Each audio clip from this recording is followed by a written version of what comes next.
Okay, Chuck. Something. Moving on to the next topic. On our quick hits to close out the show. It's been a bit of a heavy conversation.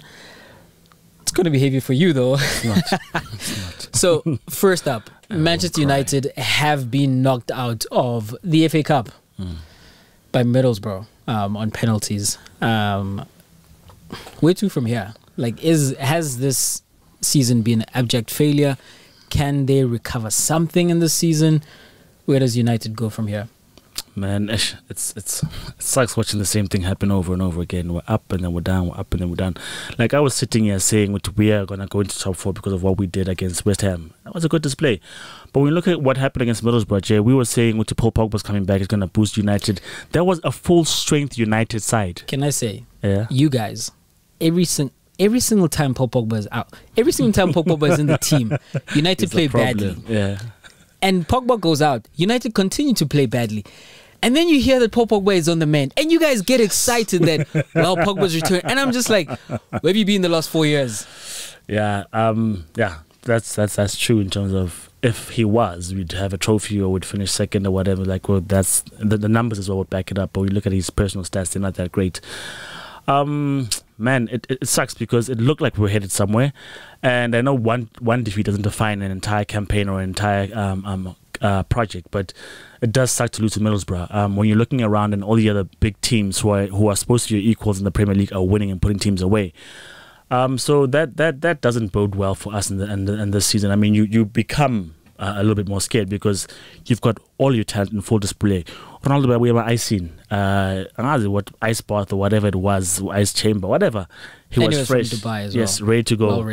Well rested. Bruno was there. McTominay was there. Pogba was there. It looked like everyone Sancho was there. Rashford, everyone was there. Jay, who could have been low on confidence or injured or whatever. They've had time off. They're supposed to be better. They're supposed to be in a good space, but. I mean, look. Let's not say it was absolute disaster because in the first half they played well. It looked like what they wanted to do under Rangnick, yeah, and we just didn't. And Ronaldo misses the penalty because if he scores that, I think it's a different game altogether. Bruno missed an open goal as well, so it is a matter of inches and chances that were taken or not taken. But ultimately, you put Middlesbrough away. Whether you were knocked out on penalties or not, you put Middlesbrough away, and that is the standard for a Premier League team, especially Man United. So. I think what is salvageable because it's been a horrible season. We want to blame Ole for all we want, but Ole's gone. Ole's been gone for a long time. It's Ralph's project now, and the new players have come and they need to shine. I mean, on the bright side, maybe the rot is that deep.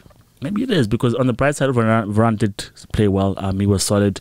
Maguire didn't look like a liability, so that's okay as well. But I think if we get to top 4 and we get to last quarterfinals, that's as good as we can get because. I mean, what else realistically can you aim for? So it's probably going to be another trophyless season because the only competition you guys still remain in is the Champions League. So knockout, anything can happen. You don't anticipate that Manchester United are going to win. We'd be surprised. It'd be a shock. It'd be an absolute shock. But yeah, when you mention that the season is not defined by one game, that's true to an extent because of where we are in the season and the fact that United are way off the pace in the league and they've been knocked out of the EFL Cup and it's just in the Champions League or the FA Cup and now the FA Cup is gone. Yep. You would think to yourself, another trophyless season, and then especially if United do not finish in the top 4, this will be up there as like one of the worst seasons since the departure of Sir Alex. And you've had some trying seasons in that time. It sucks that we support the teams that we do because sometimes we want our teams to finish low. That it is starkly obvious to the personnel that you guys are that bad. Because if you sneak in top 4, you look like we're not that bad, but it is. It's United finishing second. Smoke and mirrors. Like the 2 times they finished second last season, especially, which led some people to look at them as title contenders. Now you're looking at them like, what the hell was I thinking? Comment by David Moyes. He says Declan Rice was a bargain at 100 mil and now should he be sold by West Ham, he should be worth more than that. Could that be close to the truth or is Moyes smoking that English? Earl Grey. Not 150 million though. 100, yeah. I'm on board with that now. But Jay, don't you think those numbers, because the numbers, I think, to an extent, they've come down. They're not as bloated as they were with the Coutinho money and the Neymar money. They've come down a bit, right? But Jack Grealish is 100 million. Do you think that Declan Rice is as valuable a player as Jack Grealish, or rather as talented or as important. I'm glad you brought that up. That's the reason why, actually. If you compare it directly to what's happened this season, yeah. Because the thing with Declan Rice, it looks to me that his floor is high. And what I mean by that is that he has a less chance of failure than, say, Jack Grealish. Jack Grealish's ceiling might be higher, that if he absolutely hit the heights of his potential, maybe he might have been a Ballon d'Or candidate. You know, I haven't seen a player that skillful when he was at Aston Villa from England in a long time. And you don't look at Declan Rice and you get those sexy vibes as you do at a guy like Jack Grealish. But he looks like a guy who is gonna give you the business until he's like 35. Like, he looks like Frank Lampard, like Stevie G. Maybe not on the top end of the pitch in terms of goal scoring, but even that is improving. He is, 22, 23, somewhere there. He's already the captain of West Ham. Moyes spoke about him as a potential captain of England, and I think he looks most likely. So he's got those leadership traits, and he's got the football where defensively he's solid. Chelsea were looking at him, buying him, making him a central defender. But then now you see that Moyes has removed the shackles from him even more. The training wheels are off, and he's got the license to go forward, which is what you saw over the weekend against Kidderminster. Oh yes, that kids team. That German-sounding name. That's what you saw on the weekend when he brought West Ham back in the last minute, scored the goal, the Michael Jackson celebration to boot, and you see him only going in that direction. Every season he keeps improving. Declan Rice is one of those guys you don't really know how good he is until you actually focus in on him. We were speaking about the match where United were impressive against West Ham, and Declan Rice was the best player on the pitch. He was the only one resistant to what was happening. He was resistant to the press, and he was the guy who he was cleaning up at the back and in the middle, and he was giving West Ham front foot ball as well. So when I look at him and I think about as well, because your value is affected by needs, like who's in the market to purchase you. A Manchester United, if a United come after make him, them pay through the nose. Yeah. You know, because you need him. If you and if you're sitting at the negotiation table, steps above Fred, steps above exactly. McTominay, Matic, whoever they have. But I think I would agree that I don't like the idea of people costing 100 plus. No, that's ridiculous. But if we were to measure in today's market.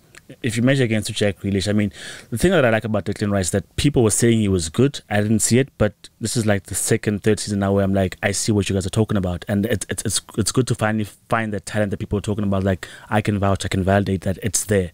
So with him, but now, as you're saying, he's more box to box, and his passes are on point. His positional play is on point. The reading of the game at that age, as you're saying, he can do it all the way through 30, because those are not skills that you lose.